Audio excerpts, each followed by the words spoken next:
আসসালামু আলাইকুম, সবাই কেমন আছো? আমি আশা করি তোমরা সবাই ভালো আছো। আজকে আমরা শিখব সংসার সাগরে দুঃখ তরঙ্গের খেলা, আশা তার একমাত্র ভেলা। এই ভাব সম্প্রসারণটি তো চলো শুরু করি। সংসার সাগরে দুঃখ তরঙ্গের খেলা, আশা তার একমাত্র ভেলা।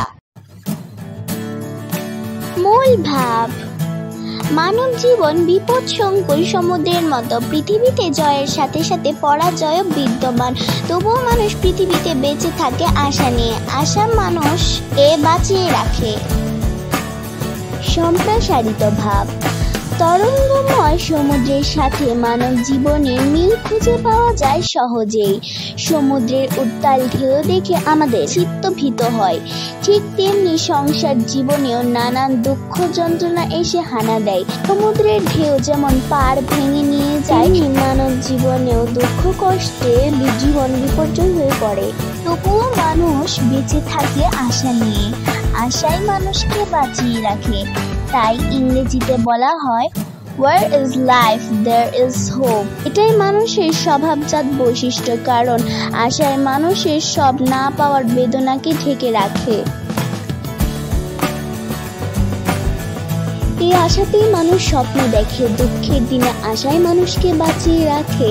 মানুষ তার সুখের জন্য অক্লান্ত পরিশ্রম করে, কিন্তু সুখ পাখির নাগাল পাওয়া বড়ই কষ্টকর। সোনার হরিণের মতো সুখ শুধু পালিয়ে বেড়ায়, কিন্তু মানুষ হাল ছাড়ে না, চেষ্টা করে তাকে ধরতে, কিন্তু তার এই প্রচেষ্টা অনেক সময় ব্যর্থ হয়। সুখ থাকে নাগালের বাইরে, তবুও মানুষ স্বপ্ন দেখে, আশার লালা ভর করে। শেক্সপিয়র বলেছেন,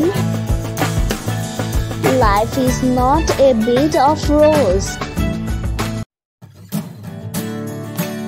জীবন ফুলসজ্জা নয়, সংসার কুসুমাস্তীর্ণ নয়, তাই নির্বিচ্ছিন্ন সুখের জীবন কারো নয়। আর এরই মাঝে আশা নামের পথিক তাকে পথ দেখায়। আশা যদি না থাকতো, তাহলে মানুষের পক্ষে সংসার সমুদ্র পাড়ি দেওয়া সম্ভব হতো না। আশাই তাকে টিকিয়ে রাখে সোনালী ভবিষ্যতের জন্য। যে ব্যক্তি জীবনের প্রতিটি ক্ষেত্রে ব্যর্থ হয়েছে, তাকে অনেক কিছু ত্যাগ করতে বাধ্য করা যায়, কিন্তু আশা ত্যাগ করতে বাধ্য করা যায় না। আশাই তাকে কর্মের অনুপ্রেরণা যোগায়, বেঁচে থাকতে শেখায়, স্বপ্ন দেখতে শেখায়। আশাই তার একমাত্র অবলম্বন। মূল্যায়ন: আশা হচ্ছে এমন একটি শক্তি যাকে ভর করে মানুষ শত কষ্টের মাঝে বেঁচে থাকে। আশা মানুষকে অন্ধকারের মাঝে আলোর পথ দেখায়। আশা এক অফুরন্ত শক্তির উৎস। ধন্যবাদ বন্ধুরা, আমাদের পরে ভিডিওটি দেখার জন্য। চলে আসবো অন্য কোনো ভিডিও নিয়ে। আসসালামু আলাইকুম।